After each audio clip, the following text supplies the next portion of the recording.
right, y'all. Don't do these videos very often, but you guys asked, so here I am. Um, like I said, I have always kind of been a big, hey, use debt, use other people's money, um, have zero of your own money in the deal kind of thing. Um, Up until recently, I've started to kind of change my thought process or ideas on that. And this is why. Okay. Um, first off, for those of you who don't know who I am, I'm Matt Mast. I own the Mast Organization, which is basically a group of companies that I've started going all the way back to when I was 18. So I'm 25 now. Uh, Real estate's kind of the name of the game for me. 95% probably of what I do.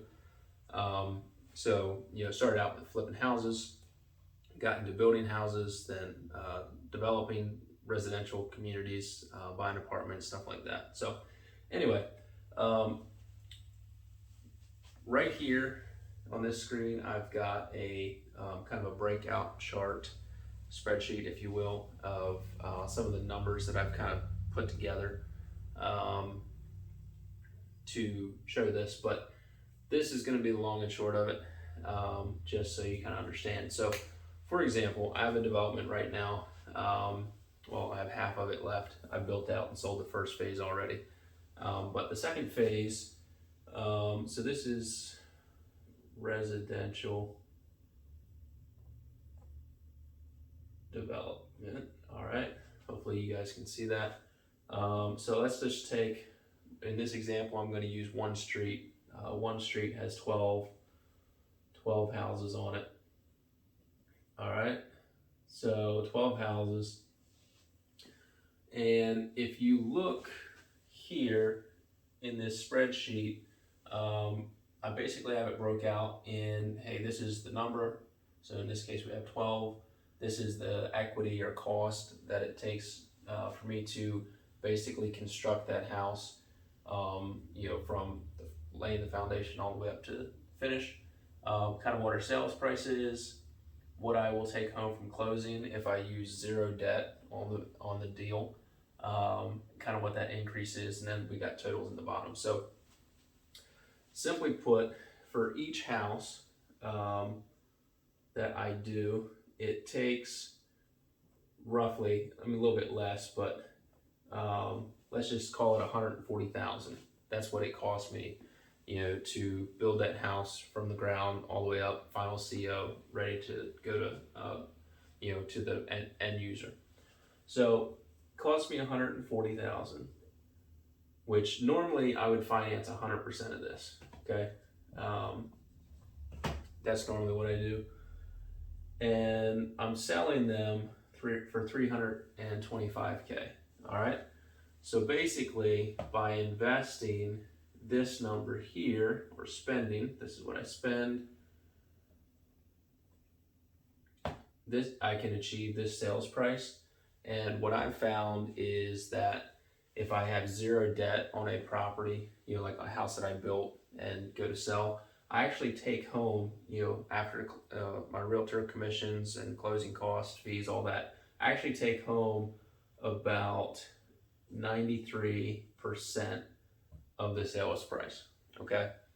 Now, obviously, that wouldn't be the case if I had debt on it, because we'd have to subtract that loan and all that good stuff. So, anyway, so 93% of 325 actually is 302,000.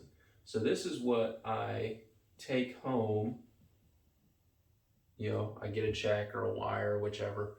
I actually take this home and it actually goes in my bank account. Like, that's the amount that I deposit. Okay. So very simply put, if I'm investing, let's just keep this clean. If I'm investing this number, 140,000, and then I'm taking home this number right here, I've doubled my 140, a little bit more than a double actually. A double of this would be 280, but I'm taking home 302. So it's actually more than a double. So I am getting more than 100% return, right? So just in comparison, if I were to do this same deal, but I was to finance it, I would borrow the 140 or 150, whatever. I think typically I would borrow like 150, 160. That would come out of this, and so my proceeds check would only be like 100 and a quarter, 130, somewhere in that ballpark. So basically, what I did here is this original 140,000, I just brought it down because that's what it's going to cost me to build each one. But I can just roll this over and over again. So I'm not actually putting in, 140,000 times 12 because I'm just rolling it from one house to the next. And typically I'll have like 3 or 4 of these going on at a time, right? So my total investment would be maybe 500 if I'm doing 3 at a time. But just to keep it simple, I'm doing 1 at a time. So I'm investing 140,000.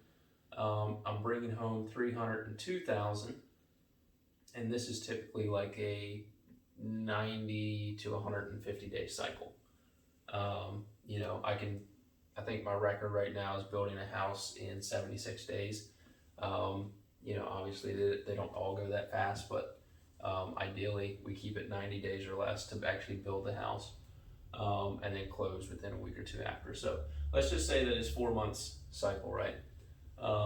So I'm spending 140. At the end of that 4 months, I'm bringing home my original 140, plus my increase of or profit of 162,000, which means that I'm bringing home roughly 300,000, 302 in this case. So if you take that times 12, because I'm going to do it 12 times, right? I end up with cash in my bank account, like actually sitting in the bank, of 3.9 million. Okay, so if I do this process, let's see.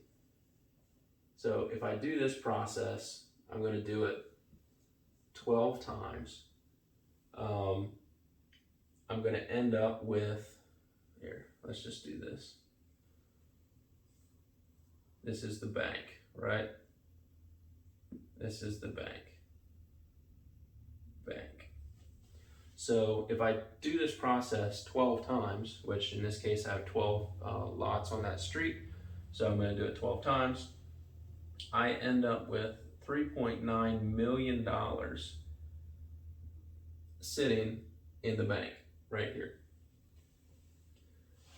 So essentially my 140,000, because I rolled it over 12 times, plus got the profit of around 160,000, I end up with $3.9 million.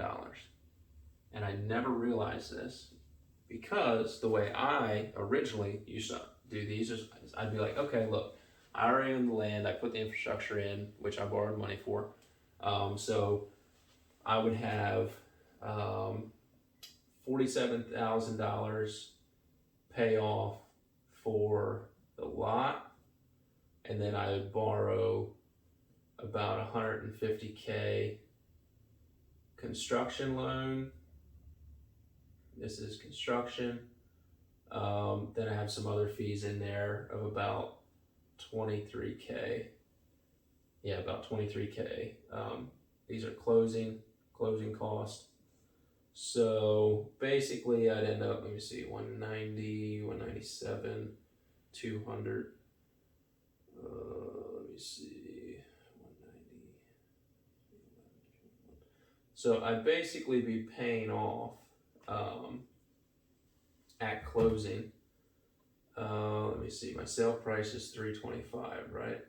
325K. So I'm gonna get close anyway. So 190, 197, that's 200.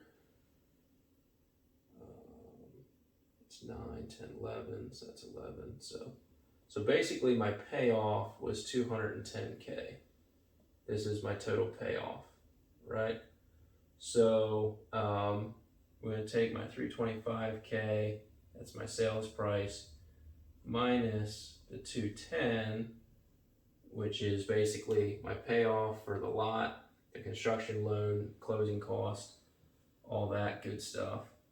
So I was basically taking home 115K in that particular instance. So if you take 115K, like actual proceeds that are end up going into the bank, times, let me see, what would that be, times 12. I have a calculator here, times 12, 115,000 times 12, that would be 1.3,800,000, okay? So what you would end up with, just to keep this clean, we're gonna make another bank right here. Bank. All right, so basically this is times 12. I would only end up with $1.3 million, okay? Now, you might ask,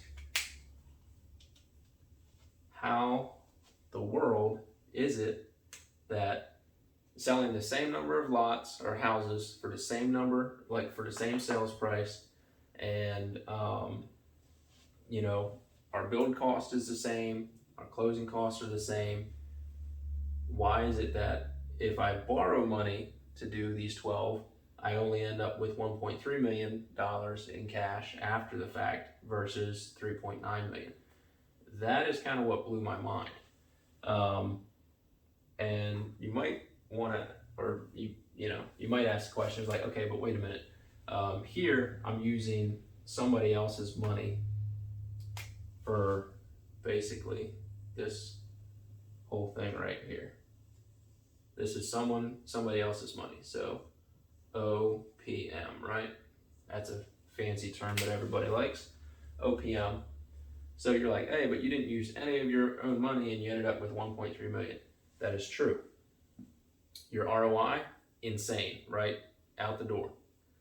But this is one thing that I really started looking at recently, and that is money sitting in the bank. Obviously, if I have almost $4 million in cash sitting in the bank, I can do a lot more with that than I can $1.3 million, right? Say I wanted to go buy an apartment complex. I could either just go buy an apartment complex, a $4 million apartment complex, and pay cash for it, or I could put $4 million down and buy a $12 million apartment complex by myself, no investors, all that. Or I could go do the same thing with 1.3, which obviously I can't do as much. I can buy bigger and better projects if I have $4 million in the bank versus what I can with $1.3 million in the bank. So that's one of the things I've been looking at a lot, and I actually prefer this. You're like, but hey, you had to use all your own money, so you basically had to spend $140,000 12 times. Well, true, but it's the same exact $140,000. So I'm not like actually spending more. I'm just rolling that 140 12 times to get this. So kind of blew my mind when I realized that, because the entire first phase of this project, I borrowed all the money. Like I, raised some investor capital plus a little bit of my capital to buy the property. And then I used the bank's money to put the infrastructure in. And then I used the bank's money to build all the houses and sell them or whatever. And I ended up with far less money than what I would have preferred to. Even though I'm making 6 figures on every house. So that's kind of the difference there. I can, like I said, I can roll 140K 12 times and end up with $3.9 million. Or I can use zero of my own money. And I can basically use OPM, other people's money, 12 times and end up with $3.8 million. Obviously, you're going to have a higher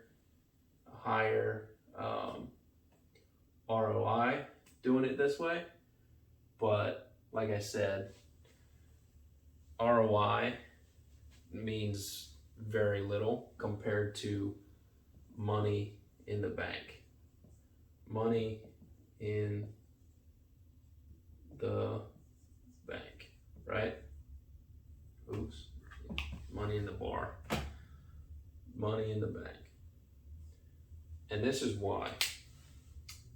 I'm only 25 years old, right?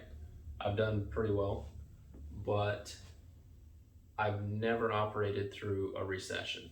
And most of the people that I, like my peers and all that, they've never operated through a recession. They have no idea what it's like. They can only guess. And what I do know is during a recession, especially if you're in the construction business, you do not want a bunch of debt, especially very variable rate debt that's just going like this, especially with interest rates right now. A lot of builders and developers went under in 2008. I have no intentions of being one of them.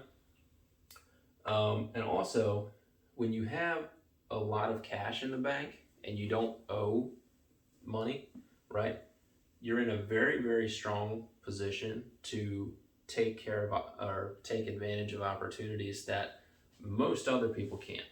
The developer or multifamily guy or whoever who is out there and he's leveraged to his ears with, debt, his ROI might be insane, and through the roof or whatever, but he's not even going to be able to compete with me, because I'm going to be the powerhouse in the room and probably one of the only guys in the room because he's too worried about, his debt service that he has to meet. If it's a variable interest rate loan, he's going to be freaking out about that right now.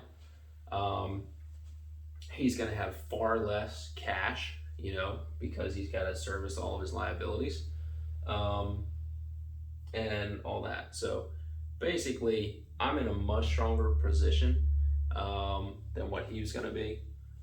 I'm not one of these guys that wants to be like, oh, I've got 10,000 doors, but I only own that much of them. I'd much rather be like, hey, I got 5,000 doors and they're all mine.